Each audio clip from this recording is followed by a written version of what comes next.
For the first time, China has approved autonomous flying taxis for commercial use. Two companies, EHang Holdings and Heyi Airlines, have become pioneers, receiving air operator certificates from the Civil Aviation Administration of China, according to state-run media publications. What does that mean? They can now run passenger drones for urban sightseeing, with no pilots on board. Meet the EH216S, EHang's flagship flying taxi.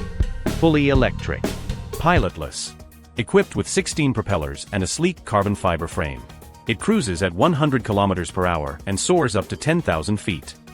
Backed by Beijing, the low-altitude economy is rising fast, joining an elite list of emerging technologies, from quantum computing to 6G networks.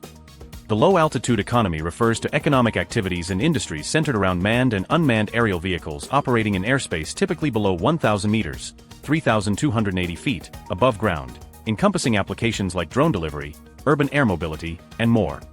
Leaders are betting big on this sector to fuel China's next wave of economic growth.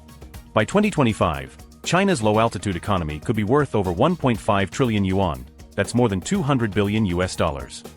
And by 2035, the skies may be even more crowded, with projections soaring to 2.5 trillion yuan.